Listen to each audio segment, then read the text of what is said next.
L'objectif du chapitre suivant donc, est de comprendre la notion de partenariat.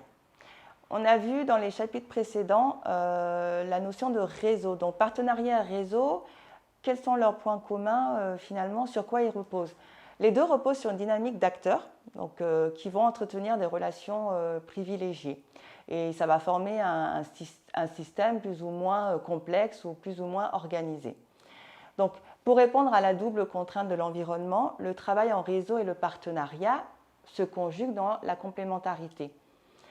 On va dire que le réseau, par exemple, de ce qu'on a pu comprendre, ça se fait sur mesure, ça se fait de manière informelle aussi, ça se fait pour des cas pratiques, des cas présents, une problématique à résoudre. Et c'est quelque chose qui se construit, d'ailleurs comme le partenariat, tout au long de votre vie professionnelle. Sauf que quand on parle de partenariat, on va entendre plus une logique institutionnelle. Donc quand on dit institutionnel, eh ben, on va élaborer des méthodologies d'intervention, on va structurer pour intervenir sur des situations transverses. Donc cette notion de partenariat peut découler d'une initiative de mise en réseau ou venir directement d'acteurs souhaitant mobiliser et dépasser leurs compétences propres au service d'un projet collectif.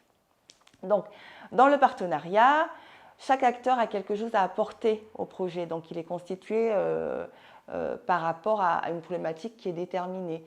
Et donc, il ne s'agit en aucun cas d'une logique de sous-traitance ou de la délivrance d'une prestation, c'est vraiment défini par rapport à des problématiques. Par sa spécificité, qui est liée à la formalisation par des actes, par des chartes et des conventions porteuses de valeurs partagées, le partenariat offre à l'usager une amélioration de la qualité de la prestation qui est ici issue du travail en réseau, quelle que soit la personne qui va intervenir finalement. Donc, les enjeux de ce partenariat-là et qui vont vous être confrontés sont un peu plus complexes que la mise en place de l'intervention de réseau. Parce que là, on va avoir un cadre, même si dans le réseau, il y a un cadre, il est souvent informel, mais là, il y a un cadre, il y a des acteurs institutionnels, donc il y a des process à respecter aussi. Travailler ensemble, finalement, on va unir nos compétences, on va unir nos ressources, nos forces, nos opportunités et pour aller au-devant des problématiques rencontrées par les bénéficiaires. Donc, ce qui fait que le partenariat entre institutions est considéré aujourd'hui comme un principe d'action indispensable à la mise en œuvre des politiques publiques. Le réseau renvoie à une logique centrée sur les relations interpersonnelles, donc c'est vous qui les créez. Le partenariat renvoie à une logique institutionnelle et de contractualisation, donc il y a un début, une fin aussi, ça peut. Donc dans cette compréhension-là, si on fait un peu d'historique, le partenariat s'est développé plutôt dans les années 80, entre 80 et 90. Ça a été marqué par la mise en place finalement de la décentralisation, souvenez-vous. Donc il y avait un contexte de chômage de masse et de développement de la précarité. Hop, qu'est-ce qu'on fait avec ça? Quelles solutions on peut apporter pour réparer ces problématiques-là?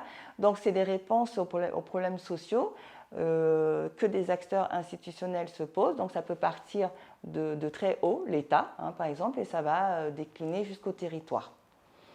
Donc les situations à traiter sont traitées que par ne peuvent pas être traitées que par une seule institution. C'est vraiment un regroupement d'institutions et d'acteurs institutionnels. Donc il y a une pluralité d'acteurs, ce qui fait la force de ce partenariat. La démarche de partenariat s'est généralisée au fil de l'eau dans le champ social depuis ces années-là, années 80, et surtout avec la loi de décentralisation de 1983. Donc, depuis ce temps-là, le CIP, le travail de partenariat fait partie du quotidien du CIP et des travailleurs sociaux. Donc, c'est indissociable. Vous avez ce réseau que vous créez et que vous pouvez officialiser aussi en créant des associations. Ça, c'est au bon vouloir de chaque acteur. Et il y a ce travail institutionnel qui est présent et qui va vous demander de travailler avec des acteurs qui ont des process et des façons de voir les choses différentes. Donc, le partenariat peut se décliner selon différentes formes. Il y a une charte ou une convention avec des acteurs aux compétences précises et animés de logiques ou de motivations différentes. Par exemple, de mémoire, moi, les partenaires avec qui j'ai pu travailler et avec qui je travaille encore, on a des réunions qui sont définies. Dans ces réunions-là, on va avoir des objectifs à travailler. Donc, il peut se trouver autour de la table l'État à travers la DRITS. Il peut avoir aussi des associations locales et on va travailler sur une problématique. Je peux vous dire que des fois, ça remue, hein, parce qu'on n'est pas toujours d'accord. Mais on doit aller dans le même sens. Alors, selon Patrick Dubéchot et Marie Roland, on peut distinguer plusieurs formes de partenariat. Il y a le partenariat d'initiative. Donc, quand vous entendez initiative, ça découle de quoi? L'utilisation d'un carnet d'adresses de professionnels qui ressentent une volonté d'unir leurs compétences autour d'un projet commun. Donc, c'est un peu cette base de réseautage aussi. Il y a la recherche de complémentarité, de mutualisation, qui va se traduire par la mise en place d'une convention finale et d'une charte, convention ou charte. Hein. Et ces partenaires sont supervisés par un cadre hiérarchique. Donc, il y a vraiment ce cadre-là. Il y a le partenaire palliatif ou spontané. Donc, il va concerner aussi, dans le même sens que le premier partenariat, un carnet d'adresses de professionnels. Et ces derniers vont être amenés à répondre à des problématiques qui se présentent spontanément et partagées par plusieurs acteurs. Donc, pareil, on a cette situation, qu'est-ce qu'on peut en faire? On se réunit, on supervise, on y travaille pour trouver des solutions.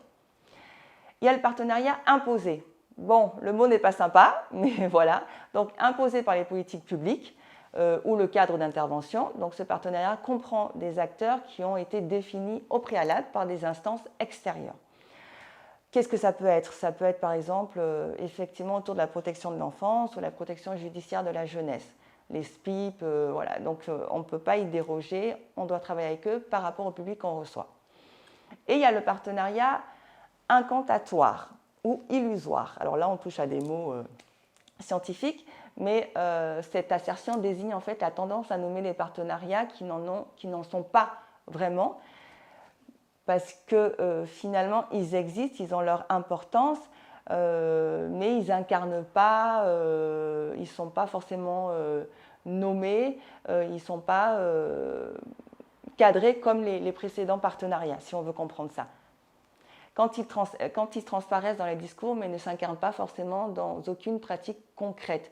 Donc, ils sont illusoires dans le sens où on ne va pas pouvoir les mettre dans des cases, mais ils sont tout aussi importants.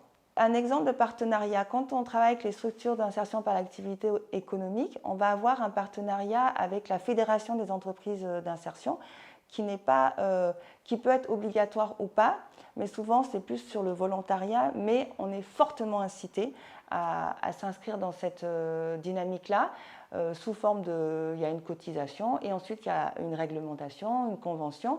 Et ce partenariat-là, l'idée c'est qu'on puisse nous s'appuyer sur cette fédé quand on a besoin d'informations juridiques, pratico-pratiques, administratives, mais aussi se mettre en relation avec d'autres structures.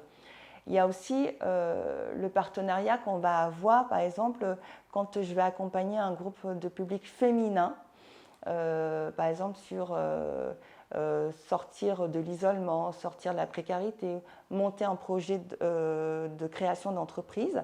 Je vais avoir un partenariat institutionnel avec le CIDFF, le Centre d'information des droits des familles.